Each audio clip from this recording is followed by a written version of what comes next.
Hi, welcome to model problem number 3 on the two-step mole conversion practice. So in this problem it says a 0.25 liter tank at 18 degrees Celsius contains 4.79 times 10 to the 22 helium atoms.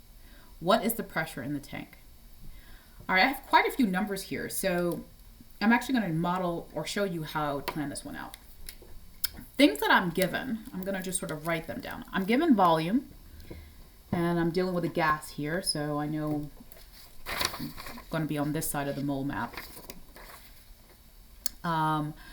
So I'm given the volume and I'm given temperature. Okay. And I'm also given the number of atoms. All right. So the question is, where am I starting? Right.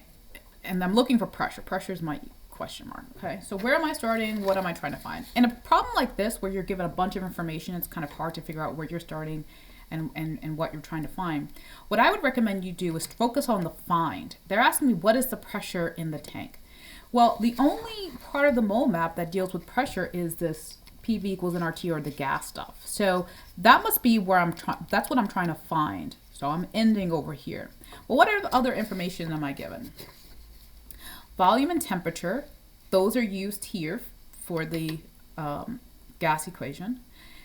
And I'm also given the number of atoms. So that means that I'm starting with number of atoms, because the other two pieces of information are going to be used in the PV equals nRT equation, which is what I'm trying to find. So my plan is actually to go from number of atoms to moles, and from moles to the pressure of a gas. So let's go ahead and map out that plan.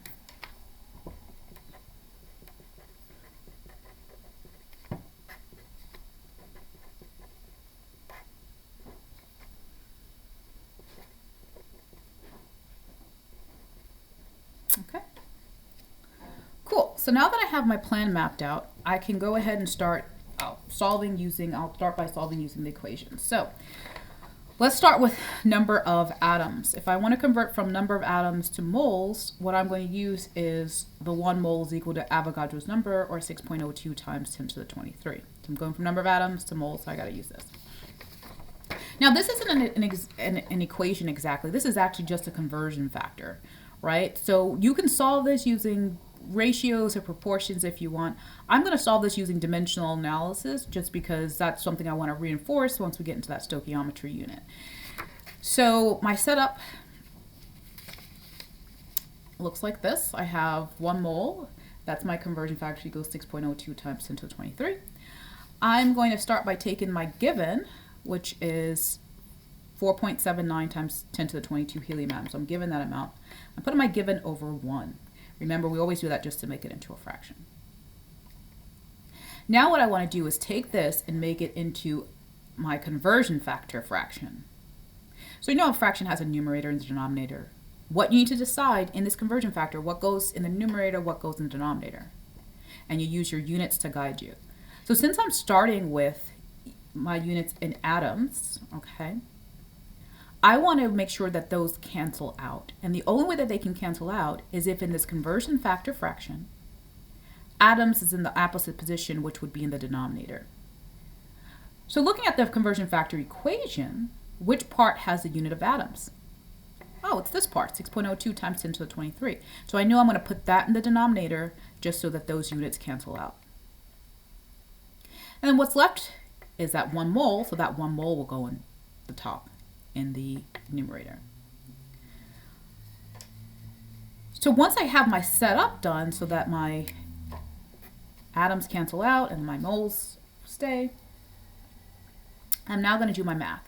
And my math here is 4.79 times 10 to the 22 times 1. Because remember, when you're multiplying fractions, you multiply straight across.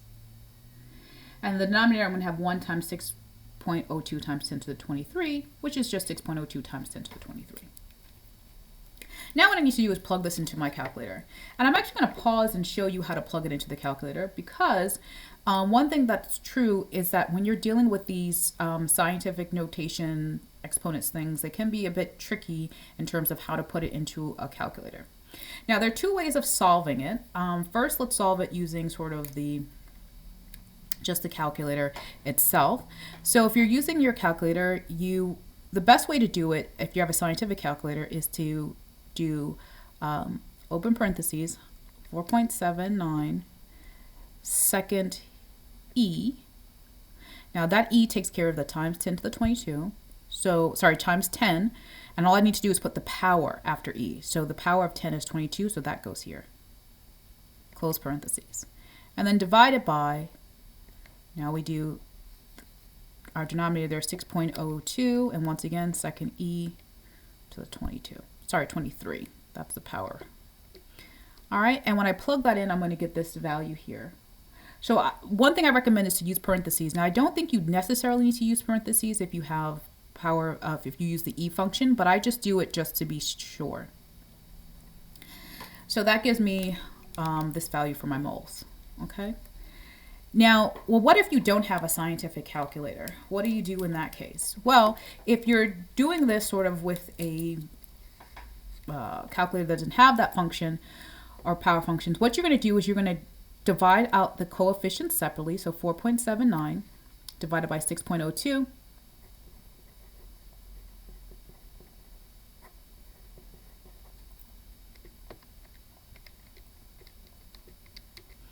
And that gives you 0.7957, okay? So I divided my coefficients. Now I'm going to divide the powers, because remember they have to be, the powers are like terms since they have the same base of 10, so we can divide those out. So this is going to be 10 to the 22 divided by 10 to the 23. And remember, when you're dividing out exponents, you subtract them. So 22 minus 23 is -1. So this is 10 to the -1. And now what I have here is 0.7957 times, okay, because there's a multiplication in the middle here, times 10 to the -1. Now when I do that, that means that I'm going to have to, that -1 sign tells me that I need to move my decimal place over to the left one, because they're making the number smaller. All right, and then when I do that, I get this value here. So you can either use your calculators to do this, or you can use it sort of piece by piece. Now, one final note, remember when you're dealing with these exponents, it's a good idea to sort of put a parentheses around your numerator denominator. If you don't and you get a really big or really small number, most likely I would just redo the math with putting parentheses around it. Okay, so that was a lot of work there just to go over how to do that calculation. Now we're going to finish this problem. We've converted from number of atoms to moles using our dimensional analysis setup. So we know we now have 0.07957 moles of helium. Now I'm going to plug that into my PV equals nRT equation to get the pressure of the gas. So here's the information for that. Pressure is what I'm looking for. That's my question mark.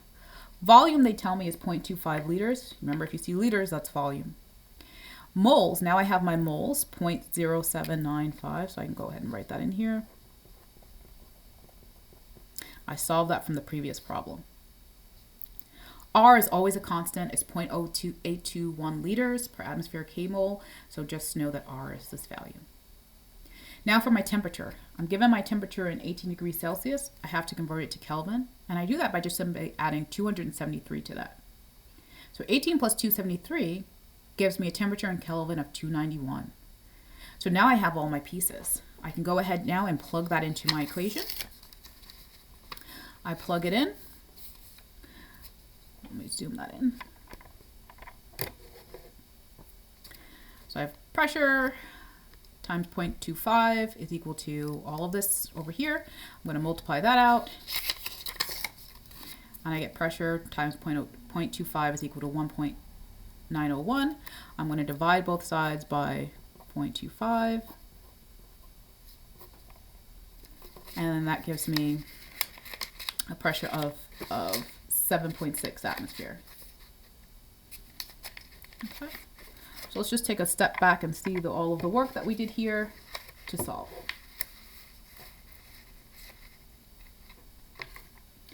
All right, now what if you were trying to do this using dimensional analysis? Well, remember, dimensional analysis only works in certain cases. We could do dimensional analysis to convert from moles, from number of atoms to moles. But when we're using this PV equals nRT equation, we can't. There's no conversion factor because there's several variables here in this equation. So we can't do it. It's not a scalar quantity. So you wouldn't do dimensional analysis for this problem. Okay, no dimensional analysis here. All right, so that is it for this problem. The next video, I'm going to show you number 4.